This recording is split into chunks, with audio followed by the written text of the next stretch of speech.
Quelle est ta plus grande peur? J'imagine que si on te pose cette question, tu répondras probablement je n'ai peur de rien.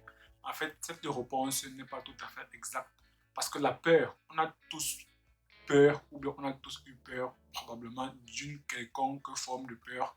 Parce que la peur, c'est un sentiment, c'est une émotion qui est tellement ancrée en nous, qui est tellement ancrée dans notre subconscient.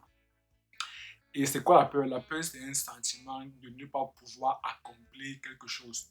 Donc cela veut dire quoi? Cela veut dire que dans notre esprit, dans notre intérieur, on a un certain nombre de pensées négatives qui se traduisent en leur équivalence physique.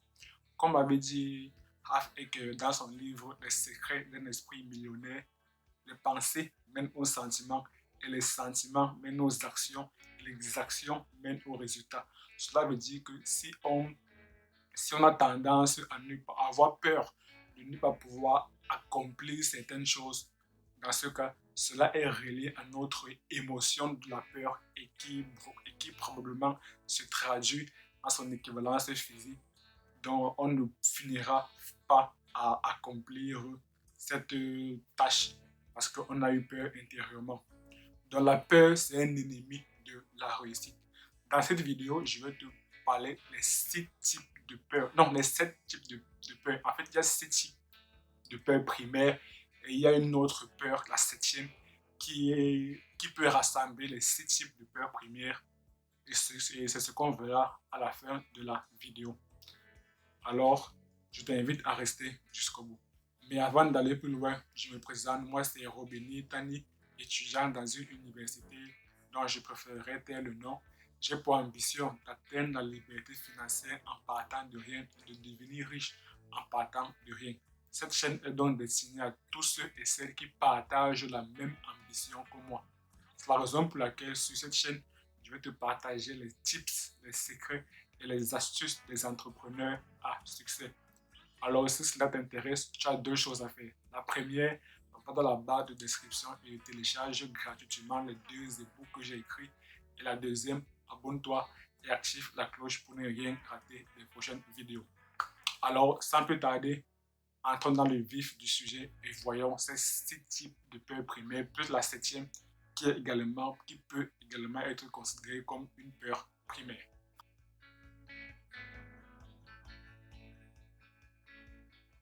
Le premier type de peur est la peur de la pauvreté. La peur de la pauvreté, c'est un sentiment d'être pauvre ou du moins de ne pas posséder des richesses. Rien ne contribue davantage à la souffrance et à l'humiliation de l'homme que la pauvreté.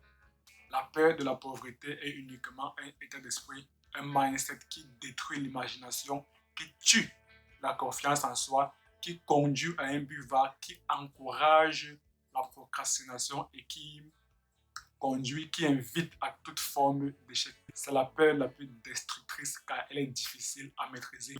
Elle a pour source la tendance de l'homme à faire de son semblable sa proie financière. Et comme disait Thomas Hobbes, l'homme est un loup pour l'homme. En effet, au lieu que l'homme cherche à posséder ses propres richesses, les richesses que mère nature lui offre, il cherche plutôt à dérober les richesses de ses semblables. C'est la raison pour laquelle un certain nombre de lois a été adopté pour protéger ces derniers. C'est la raison pour laquelle de nos jours, il y a des lois comme il est interdit de voler ou bien il est interdit de dérober, etc. Et maintenant, quels sont les symptômes de la peur de la pauvreté?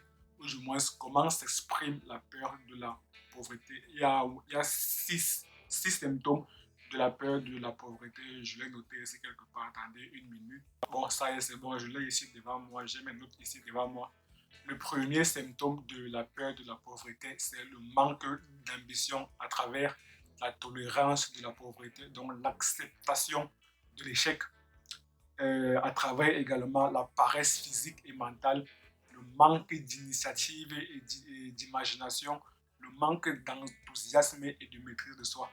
Le deuxième symptôme, c'est l'indécision, donc l'habitude de laisser les autres décider pour soi. C'est un peu comme avoir les fesses entre 2 chaises ou du moins être entre 2 eaux, ne pas savoir quoi décider. Le troisième symptôme, c'est le doute. Le quatrième symptôme, c'est l'inquiétude. Le cinquième symptôme, c'est l'excès de prudence. Donc, c'est attendre le moment idéal pour passer des idées à l'action. Donc, être toujours là à tergiverser. Et aussi se rappeler de, et aussi se rappeler des gens qui ont échoué au lieu de se rappeler des gens qui ont réussi. Le sixième symptôme de la peur et de la pauvreté, c'est la procrastination.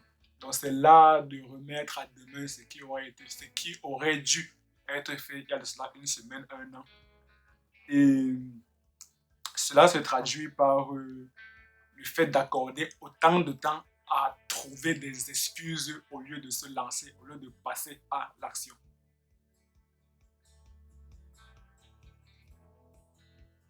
Le deuxième type de peur, c'est la peur de la critique. Ici, il s'agit de la peur du regard des autres, ou du moins de se soucier de ce que dira l'autre, du quand dira-t-on. Donc ici, il s'agit d'être bien vu par les autres, de rechercher un peu leur approbation. Et quels sont les symptômes de la peur de la critique? Nous avons comme premier symptôme le manque d'assurance à travers la timidité dans la conversation ou bien le mouvement constant du regard. Donc, on ne fixe pas l'autre dans les yeux lorsqu'on parle, on, on détourne du regard. Le deuxième symptôme de la peur de la critique, c'est le manque d'équilibre à travers une voix mal maîtrisée ou bien une nervosité en présence des étrangers, une mauvaise posture, etc. Le troisième symptôme de la peur de la critique, c'est le manque de personnalité. Donc, c'est un manque de fermeté dans les prises de décision, ou du moins lors d'un échange. On a peur d'émettre sa propre opinion. On suit toujours la vie de la masse. Comme diraient certains, les moutons marchent en troupeau. Donc, on essaie d'être dans le troupeau de moutons. Voilà, c'est un peu ça. Le quatrième symptôme, c'est un complexe d'infériorité. Le cinquième symptôme, c'est un manque d'initiative. Comme je l'ai dit un peu précédemment, c'est la crainte d'exprimer ses propres opinions et même de douter de ses propres idées. Le sixième symptôme, c'est un manque d'ambition, une prise de décision lente et la tendance à se laisser facilement influencer parce que bah, comme on a peur de ses propres idées, donc du coup, on suit un peu l'idée de la masse. Cela se traduit par la peur de la critique. On veut être bien vu des autres. Comme on dit, on veut être l'ami de tout le monde. Et pourtant, comme avait dit l'artiste algérienne ou bien franco-algérienne Zao, l'ami de tout le monde est l'ami de personne.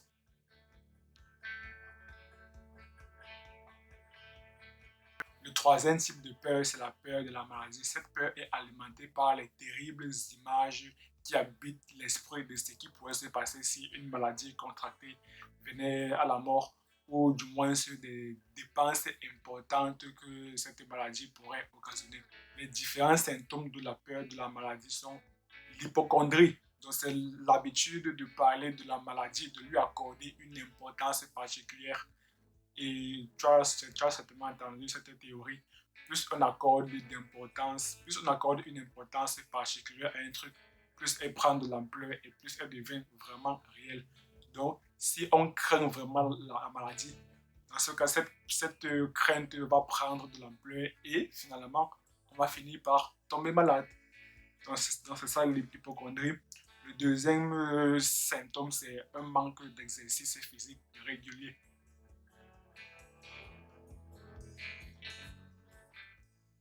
Le quatrième type de peur, c'est la peur de perdre l'amour de l'autre. Cette peur a pour source la tendance de l'homme à vouloir voler la femme d'autrui. En fait, elle remonte depuis la nuit des temps à l'époque où les hommes volaient la femme des autres par la force. Maintenant, c'est toujours le même principe, mais c'est seulement que les techniques ont changé. Maintenant, ce sont les techniques de persuasion, les techniques de drague, etc. pour voler la femme d'autrui. Cela se fait par des belles paroles. Cela se fait par des beaux bijoux, des belles voitures, par du luxe. Et maintenant, les techniques de persuasion sont maintenant plus efficaces que la force. Parce que avec les techniques de persuasion, on joue sur tes biais cognitifs de manière à ce que de toi-même, tu vas vers l'homme. Et par ailleurs, une analyse a révélé que la femme est plus sensible à la peur de perdre l'amour de l'autre parce que elle sait par expérience que l'homme est naturellement polygame et que en présence d'autres rivales, elle sait qu'elle a très très peu de chance. Donc, elle est plus sensible à cette peur de perdre l'amour de l'autre parce que l'homme est naturellement, est naturellement polygame. Alors, quels sont les symptômes de la peur de l'amour de l'autre ou bien comment s'exprime la peur de perdre l'amour de l'autre? Le premier symptôme, c'est la jalousie. Donc, c'est l'habitude d'accuser l'autre d'infidélité, etc. Donc, c'est de voir tout le monde comme des potentiels ennemis. Donc, c'est un peu ça. Le deuxième symptôme, c'est la critique. Et le troisième symptôme, je l'avais noté ici, c'est l'habitude de donner de l'argent à ceux qu'on aime. C'est être convaincu que l'autre peut être acheté.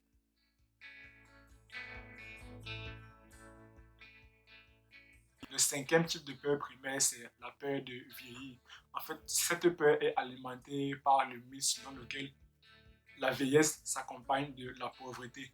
Et une autre cause de cette peur primaire, de la peur de vieillir, c'est la fin de la liberté physique et financière. Parmi les symptômes de la peur de vieillir, nous avons en premier lieu la... Attends, je l'ai noté ici. C'est la tendance à ralentir ses activités et à développer un complexe d'infériorité vers la quarantaine. C'est l'habitude de s'excuser pour ses 40 ans ou 50 ans. Et la troisième habitude, c'est l'habitude de tuer toute imagination, toute initiative et toute confiance en soi.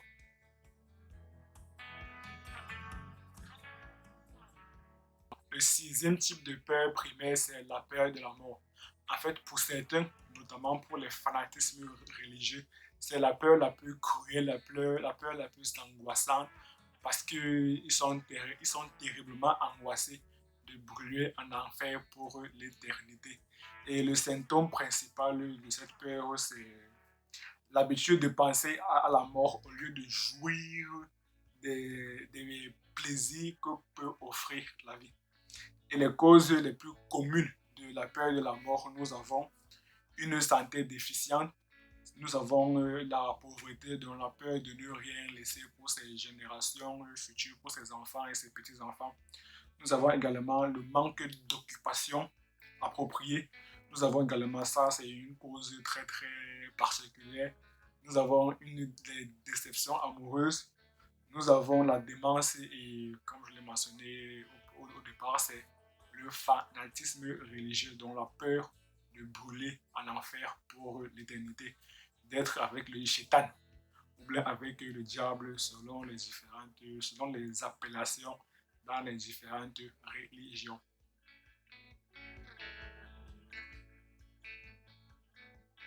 Le septième type de peur, c'est pas vraiment une peur primaire, c'est une peur qui peut quand même être plus fatale que les six peurs que j'ai énoncées tout à l'heure. C'est la vulnérabilité aux influences négatives. Il faudrait savoir que tout homme est influençable. Même si toi, tu dis que tu n'es pas influençable, là c'est ta partie consciente du cerveau qui parle. Mais dans ton inconscient, dans ton subconscient, tu es influençable parce que, comme avait dit Jim Rohn, on est la moyenne des 5 personnes que nous fréquentons le plus.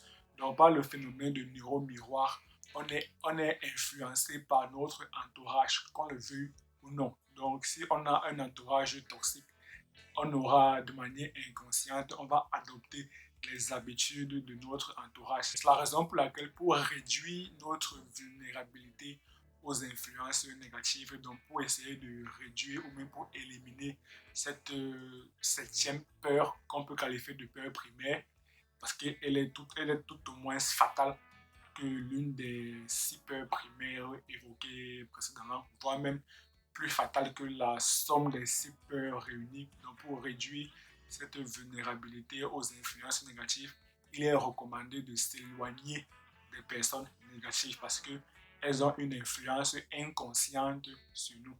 Et il faudrait toujours se rappeler de la phrase de Jim Rohn.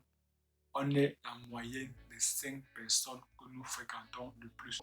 Donc même de manière consciente ou inconsciente, on va adopter leurs habitudes par les phénomènes de neuromiroir qui est un phénomène qui impacte le subconscient. Donc, pour résumer, il faudrait s'éloigner des personnes négatives et être dans un entourage qui est un peu plus productif, dans un entourage qui est composé de personnes que je peux qualifier de personnes positives, ceux qui vous tirent vers l'avant.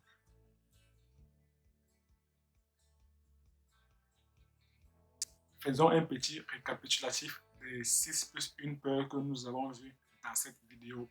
Par ordre, nous avons vu la peur de la pauvreté, la peur de la critique, la peur de la maladie, la peur de perdre l'amour de l'autre, la peur de vieillir, la peur de la mort et le dernier type de peur qui peut être considéré comme une peur primaire, c'est la vulnérabilité aux influences négatives.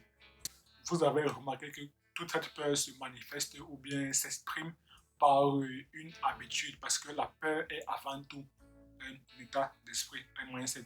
Maintenant, vous connaissez les 7 types de peur, donc vous connaissez vraiment votre ennemi, vous connaissez ce qui vous empêche de réussir. Donc, si vous voulez réussir, il faudrait faire une introspection de soi pour déterminer comment annihiler, comment tuer, comment détruire ces types de peur.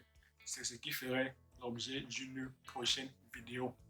Donc, abonnez-vous et activez la cloche pour ne rien rater. Si vous avez aimé la vidéo, mettez un pouce bleu et partagez-la pour qu'un maximum de personnes puissent également en bénéficier.